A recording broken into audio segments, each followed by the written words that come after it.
એક વાત કહું, ખાવું તો સારું ખાવું. કેવું ખાવું? આવું ખાવું. અત્યારે શિયાળાની ઋતુ છે, ઠંડીનો માહોલ છે. આ ઋતુનો ફાયદો ઉઠાવવો જોઈએ. આ ઋતુમાં સારું અને હેલ્ધી ખાઈ, થોડી કસરત કરી અને શરીરને ખડતલ અને મજબૂત બનાવી લેવું જોઈએ. પણ આપણે શું કરીએ છીએ? સ્ટ્રીટ ફૂડ, ફાસ્ટ ફૂડ અને જંક ફૂડ ખાઈને શરીરને બગાડી નાખ્યું છે. હવે શરીરને મજબૂત અને સ્ટ્રોંગ બનાવવું છે, શિયાળાનો ફાયદો ઉઠાવવો છે. તો શું ખાવું જોઈએ? આ ખજૂર ડ્રાયફ્રૂટ ચીકી.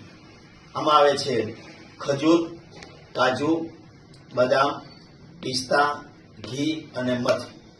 બધી જ વસ્તુઓ શરીરને ફાયદાકારક.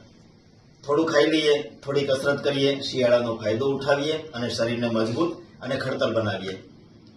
ફરી વખત યાદ રહી ગયું? ખાવું તો શું ખાવું? ખજૂર ડ્રાયફ્રૂટ ચીકી. શ્રીજી કેટરર્સ. અમારો નંબર છે 9825513342. યાદ રહી ગયું? ખાવું તો આવું ખાવું.